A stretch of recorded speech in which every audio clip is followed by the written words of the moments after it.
speak to you. Actually, today I want to speak to the leaders of Africa. If anybody want to really know what's going on and what has been going on historically in Africa, you need to ask the Africans. But one of the things that you can do is watch Apocalypse Africa. And it shows how the U.S. murders the African leaders, how they decimate the African continent, but not just America. It shows also people like France. If France has violently maintained their colonies, and even when they say they haven't, they have. Recently, one of the African nations that kicked France out demanded they leave. And as they were leaving, the French poured cement in the sewer systems, totally messing up the sewer systems. That enraged me. It gave me a fierce piss off moment. How dare these genetically recessive world enders? France has all of the luxuries that you know in France are because of the pillaging of Africa. And so, as a prophetic black ops agent of God, I just have to ask the African leaders a few questions, and I hope you're ready for it. One, haven't you heard of covert activity? When your army doesn't have the might to beat a foe, then you engage in covert activity. You neutralize your opponent by stealth. And I can't see that you're employing any stealth. The French are still, the French who are doing Macron and all that are still alive. I don't get it. They are literally, for hundreds and hundreds of years now, conducted genocide against Africa to gain the resources, and even to use the people as resources to build up the Western world and to build their luxuries. And even if they say, even if a one African nation wants to trade to their neighbors next door, they have to send it all the way to France and pay all this BS. I don't understand what type of liberation you're planning on. But let me just give you a couple clues on black ops operations and things that you can do. One, you should look at Apocalypse Africa, and that will, if you had any doubts in your mind that this is necessary, that'll clear that up. The Spook That Sat by the Doors, an American film that's well worth watching. It has a lot of techniques, and it's a story about a blacks who wanted to be in the CIA or FBI, and they went through a lot of bullshit, but one went through learning all the tactics so that he could help his people. You may want to try that. You look at all the movies, like Jackie Chan had I think it's his recent movie out. I guess someone killed his daughter or niece or something like that in the Irish army. And he went there and asked them to do justice, and they wouldn't. So he began covert action, blowing their shit up. Now, he didn't do what I would have done, but what he did was, it's so easy to do. You just take I'll send you one. You take a little light, LED light that has a little wire on it, and you extend the wire and you connect it to your foe's brake lights. And then you put the light in the gas tank. And then when they hit the brakes, the brakes hit. You know what I'm saying? Then there's IUDs, like devices like fast remote control cars, and you just place cell phones and detonation instruments there. I don't understand why you're not eliminating your problem. Let me show you what America does. Okay. Let's use a racist, for example. Okay. And I said racist because in America we have something called white fragility, and you can just say racist and Caucasoid and all of that, and they'll just leave the platform. So hopefully they're gone. So let's look at some of the techniques that you can use. Oh, there's so many. You can buy a $20 drone and put some of the drones have these little capsules like where the little toy pilot is in. What you do is you take the pilot out, throw the pilot out, and then you get a scorpion or a couple scorpions and you put in the drone and the little flap thing and then you fly it. And when you fly it over your enemy. Let's say your enemy is at the beach suntanning and they're on their stomach suntanning. Well, you fly the drone over the person and then you make it flip. That's all. That's it. And when you make it flip, the scorpion is now very mad and it falls down on their back and stings. You didn't kill him. The scorpion did. There's so many of those things that you can do to eliminate these goddamn genetically recessive world enders. I think it's your responsibility. I'm not your leader. I'm not a co-leader of yours, because if I were, I would detach a highly trained black ops crew and eliminate these goddamn genetically recessive world enders who are pillaging Africa, ruining our economies, and plan on pillaging all the resources, and you goddamn know it. I don't understand why you're not doing that.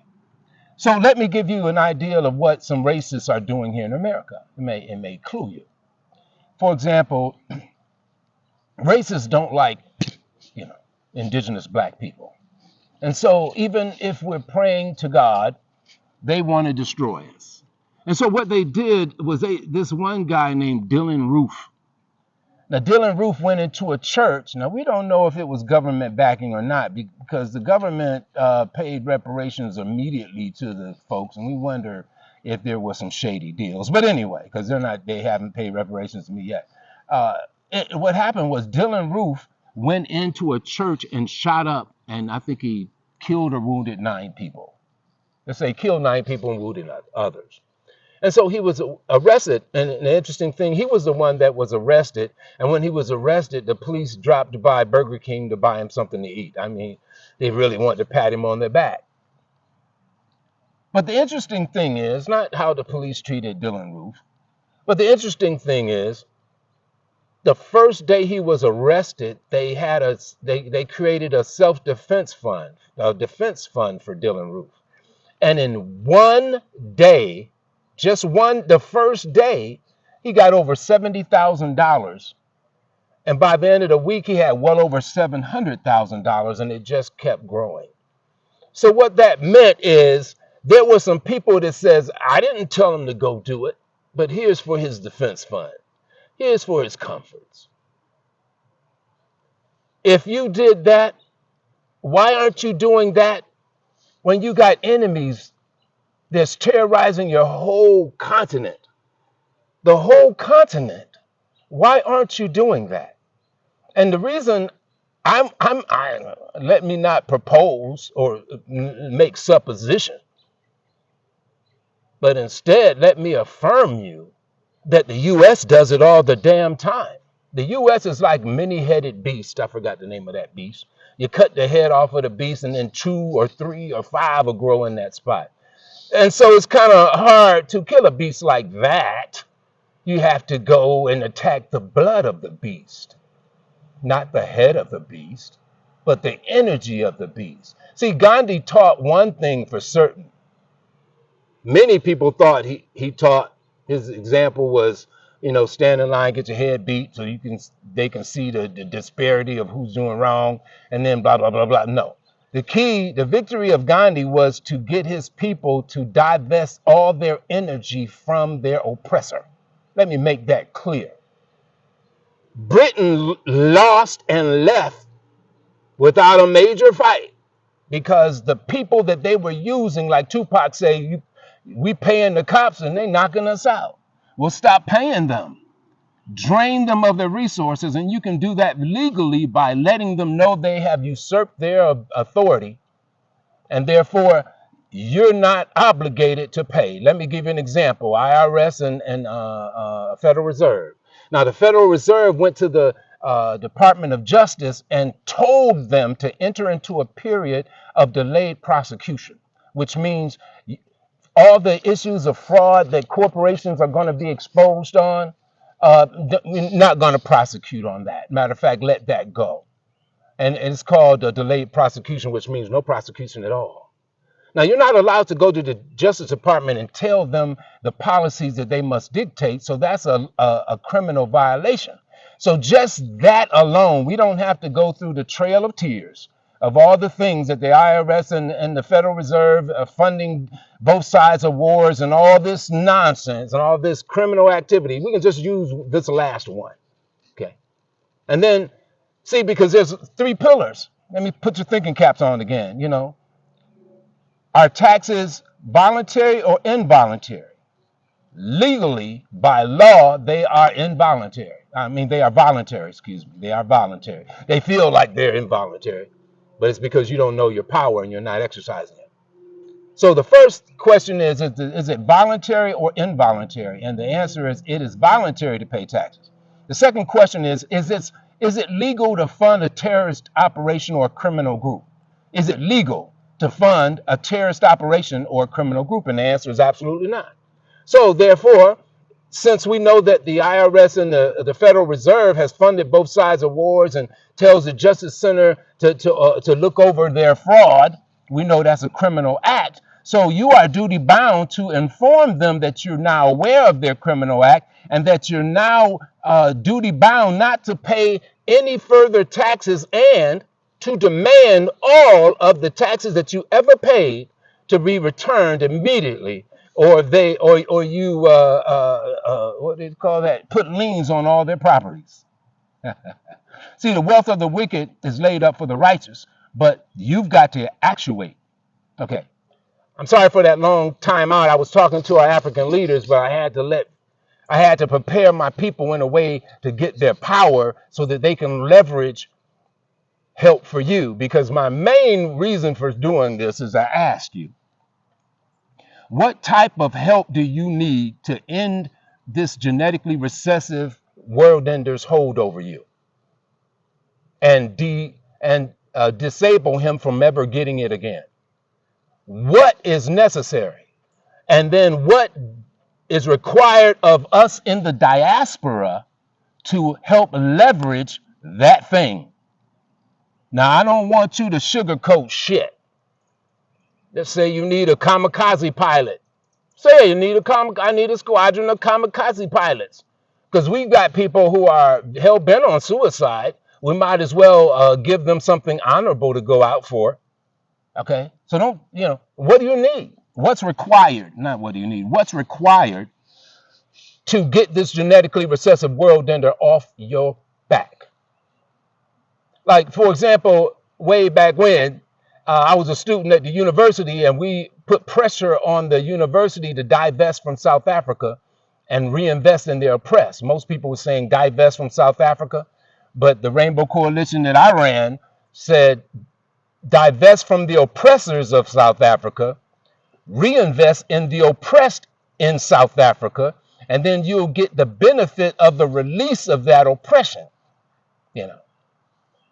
And then we went to the president's office at the University of Akron.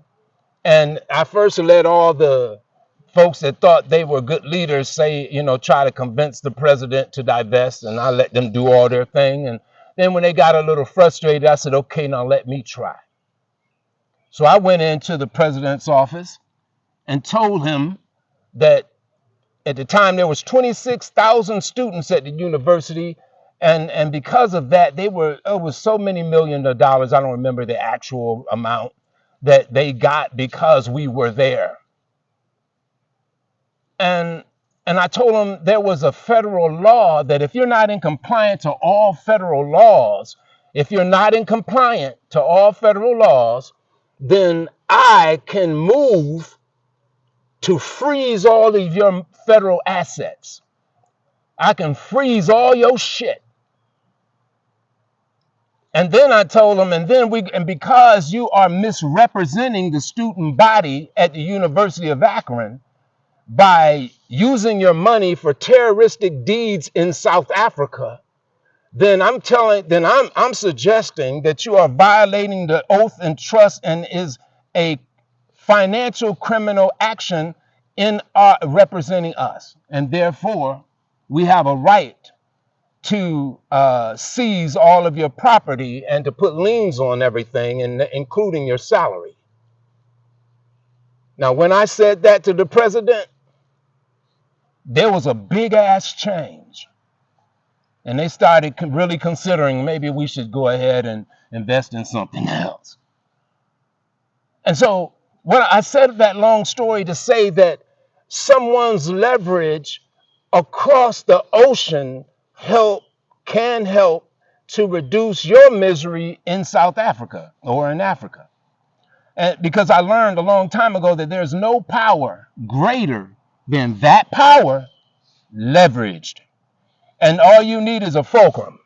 Whatever you want to lift, you put a cylinder right by that and then a long fulcrum. And the longer the fulcrum, the easier it is to lift. In other words, the longer you are, the more distanced you are away from a subject or issue, as long as you're not totally disconnected, you can leverage your influence and cause a change in that area. So you have to think globally and act locally. And so that's what I wanted this to be a message just to the African leaders, but I have to speak to the Africans in the diaspora, because it's time for you to prepare to be like water. Like Bruce Lee said, be like water, my friend. Now, water has many interesting principles and powers. One of the things that water can do, if water is in a pool, water is in the shape of T. I think you know that, one oxygen, H2O, excuse me, two oxygens, a hydrogen and two oxygens. So it's in the form of a T. And these T's are kind of like just floating, meandering in no particular order. And that's what water, the flow of water. But on the surface of the water, all the cells are in a T formation like this, side by side. And that creates what's called water tension. It's a bond, actually, a temporary bond. The water is linking up at the surface, at the perimeter. It's a wonderful thing, the defense of a water. So much so that you can put a drop on the table and you'll see the dome that happens because of the tension surface. So you got to be like water, my friend. There are times when you're just meandering about and you're not connected, but there has to be a time when you're like water, when you have surface tension, when you link together and become a defense or a protection. There's times, my friend, when you need to be like water. There's times when you need to be like water and vaporize, rise, and not let the constructs and burdens belay you. There's times when you need to freeze and swell, because if water freezes and swells, it can bust the strongest pipe on earth. Be water, my friend. Because what I'm saying is, no matter where you are, we're in the struggle together now. And I've got to reference a movie so that you even know what I'm talking about. It's called The Game of Thrones. It's a long series. It's a good series. A lot of jewels in it. But I found out one thing very interesting in the Game of Thrones. It's mainly all white people. There's only one black actor in one of the sessions of the whole series. But anyway, it's all about whites. But there is a group of white people who are so maniacal, so evil, that they threaten to destroy the whole world. And what did the white people call them? They were called White Walkers. So when I'm talking about